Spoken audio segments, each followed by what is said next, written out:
What's up, nerds? My name's Paul, and I'm going to teach you how to make the whiskey sour.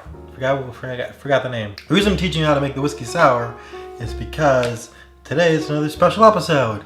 It's the episode is dedicated to my good friend Bobby Bruton the fifth, or wait, no, the fourth. Bobby Bruton the fourth, I think. I don't know, Bobby. We don't talk about this. He's my best friend. One of my favorite people in the world. Bobby. His birthday was Sunday. I don't know. I recorded this episode like yesterday, and then my camera was all weird and kept cutting in and out. I think the card's being weird. Anyway, enough about my card and more about Bobby the Bobby Bob.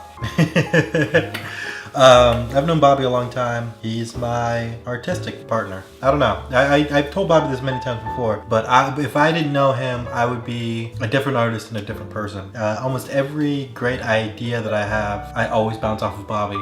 Most of this show being the way it is based off of Bobby, where I made my first episode not really knowing what I was doing, and then I showed it to him, and he really loved a lot of the stupid stuff that I was doing, or the stuff that I considered stupid. He finds it hilarious. He finds a lot of the stuff that I do that I consider me being dumb. He finds it hilarious. I can't go too esoteric with a joke. But yeah, Bobby orders a lot of whiskey sours. So I'm going to teach you how to make a whiskey sour because it's actually pretty easy. And I'd say like a fresh whiskey sour, you got to get the ratio kind of super. It's actually really highly dependent on the whiskey that you use. I prefer bourbon. I just prefer the taste of bourbon if we're going to be honest about it. And with scotch, I usually won't mix scotch with other stuff. So if I'm going to mix a whiskey, I'm going to do it with bourbon because scotch can get like a little too much of a bite. Bourbon's a little more smooth. But yeah. So what you're gonna need is whiskey. I use less of my bourbon, but I have other whiskey. And then you're gonna need lemon juice. You could squeeze fresh lemon juice. It's not all that hard if you have like a juice. I have a really old. It's not even a juicer. It's just like one of those spinning juicers where you cut the thing in half and you go, and then the juice comes out the bottom. I want to believe that thing's from the 80s. So if you have one of those, it's super easy. Just and then you have juice, and then you can. And then it becomes all like great. Fresh lemon juice. So you can make the whole thing fresh and it's great. Or I don't know. Whiskey sour mix isn't all that different if you want to half-ass it. But yeah, so it's the whiskey, the lemon juice, and then some sugar. It's just like a teaspoon of sugar. And then you shake it all up and then you pour it out. I burned my finger. Like this hand's all fucked up and this hand isn't. And I'm ambidextrous, so I don't know why I keep screwing this hand up, but this one never. Hold on, let me drink some more. I didn't mean to drink the rest of it, but I just did. Anyway, you fill this guy up halfway with ice. Like I said before, this one's pretty delicate, so we'll do 2 ounces of whiskey. Boom, 2 ounces of whiskey. And then it's gonna be 3/4 of an ounce of lemon juice. Boom, lemon juice. And then a teaspoon of sugar. Teaspoon of sugar. God, I remember one time, me and Bobby,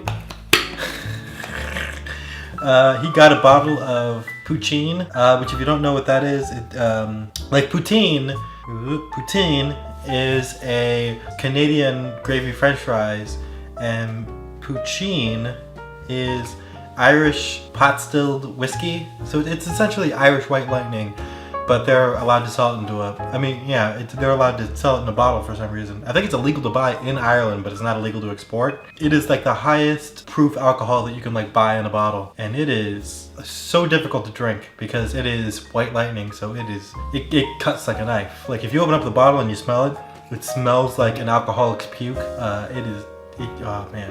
But anyway, he got a bottle of that. I remember it was too difficult for us to like just drink straight. We just couldn't do it. So we like cut it with whiskey sour mix, and still that's probably the drunkest me and Bobby have ever gotten. Because Bobby's like me.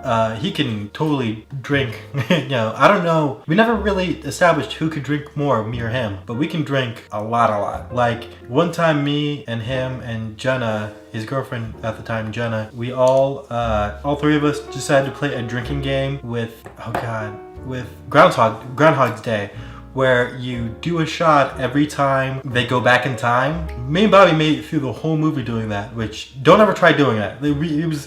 It's a game that John Jafari came up with called Shots O'Clock, where you just do a drink whenever something happens in a movie. And every time we play, me and Bobby are fine, but everyone else just dies. So Like me and Bobby were fine playing that game, but Jenna ended up just making love to a toilet because she was just vomiting like nobody's business. And then I think accidentally like wandered into the hallway of the apartment building and was like just like fell asleep on the stairwell. Yeah.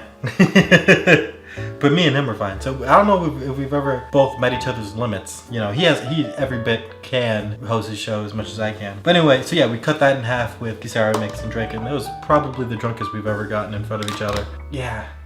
I should try doing that again. Or maybe I shouldn't try.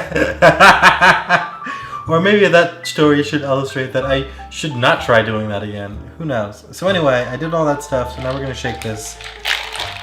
Like I was trying to say before, this is, yeah, it's a whiskey. It's called a whiskey sour for a very distinct reason. It's that it's going to be sour. Oh, let me part this out. So it's kind of a fragile recipe, and you're gonna have to like go with the recipe I'm putting forth, and then kind of adjust it for your taste because it might just be too sour for you to drink. Like, hold on. No, this one's perfect. I'd recommend, I don't know, I would recommend, yeah, doing that and trying it. Maybe adding an ounce of water to it while you shake it, just so that the sugar has something to dissolve into, because it might not completely dissolve into the lemon juice. Though if you want something, you know, if you want, you know, chemistry wise, a teaspoon of sugar is not gonna, you know, it's alcohol and then lemon juice. So there's only, you know, so much sugar that can be, and it's also being, you know, cooled by the ice. So there's only so much sugar that can be dissolved into it, which means that it's gonna come out, you know, kind of sour and sharp. So if you want it a little less sour, you could either let it sit. I mean, you know, this is also a double-walled shaker, so it's pretty well insulated. So if you have like a regular metal shaker, you're probably not gonna run into this problem, because the ice is going to melt a little bit more and then give this sugar a little bit more to dissolve into. But if you're doing what I'm doing, it becomes kind of a problem where there's not a lot, you know, there's not enough dilution to happen for everything to get cooled down. You want it, I mean, you could also just shake it for longer, and then you don't have to dilute it as much, because you want it, you know, as cold as possible so that you can, so that the bite goes down and everything kind of becomes delicious. I mean, I did actually shake this a lot longer than you're going to see. But that's the general problem that you're going to be working around. And then you have, this guy. What? Yeah. And you have this guy. And then for garnish, you're gonna use, you can do a slice of lemon and a maraschino cherry. I'm not gonna do the slice of lemon because I did that yesterday, and then I lost the footage of it because I wiped the card so that I could do this again, and I forgot to save that. Sorry, my mustache is going into my nose. The reason my mustache is down is because Bobby likes it when my mustache is down because he thinks that I look like Nietzsche.